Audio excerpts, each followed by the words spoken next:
Thank you, Madam Chair. I actually would like to pick right up where my colleague left off. Utahns, I think, find themselves equally as concerned about leaving this earth better than we found it, clean air, clean water, and clearly the ability to take carbon out of the air is a very, very important part of that.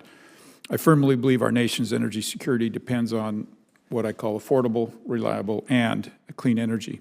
Carbon capture can play a critical role in achieving that balance.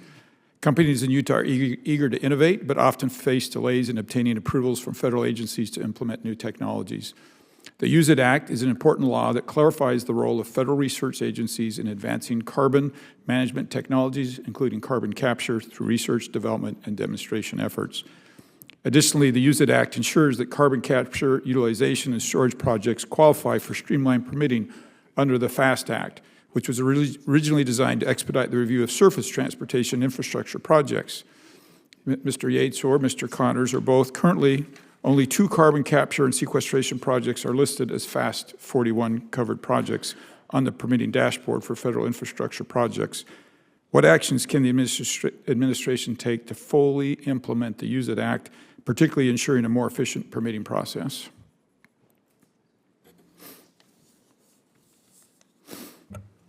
Thank you, Senator Curtis. That's a really great question. And so one of the problems for states as they apply for primacy is the EPA uses what they call a crosswalk, which can be a very good tool, but it's a complicated tool.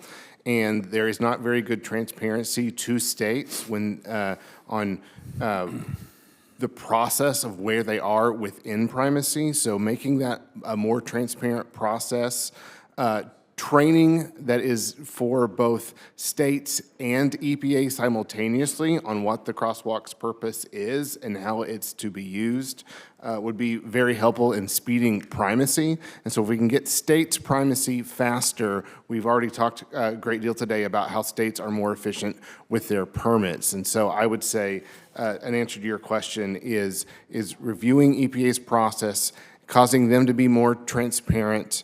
Often states will get a copy of the crosswalk with things highlighted, but no description of what any of those highlights mean, right? And so specific questions to states on what is holding up the primacy process. It's EPA's role to determine whether or not a state's rules and regulations meet or exceed federal. It's not the state's role to do that, but we're getting confusing information back from EPA during that primacy process. Thank you.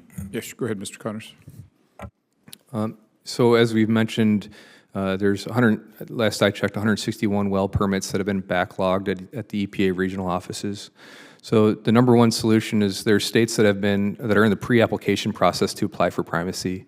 If EPA were to grant Texas alone primacy, 35% of those applications would go to the state of Texas. There's a lot of projects in Texas.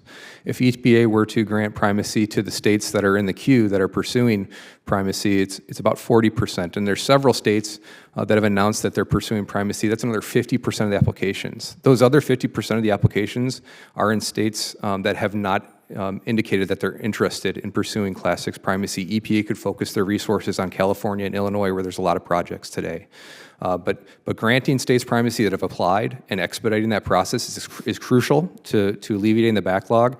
And second of all, EPA can incentivize more states applying for primacy and requesting that authority from EPA if they knew that EPA was going to expedite that process. I think there would be an advantage there. That's grateful. Great. Madam Chairman, we need to talk to Mr. Zeldin and give him a few minutes to get his feet underneath him and then light a fire underneath him. And I'd like to agree with my colleagues about just the difficulty of Class 6 permits. And I don't need to go deeply into that because I know it's been discussed today, but I do want to add my voice to that. Mr. Connors, what resources can the federal CCUS permitting task team in coordination with the DOE provide to states, particularly those with Class 6 primacy, like Utah, to assist in the review and the review of permits?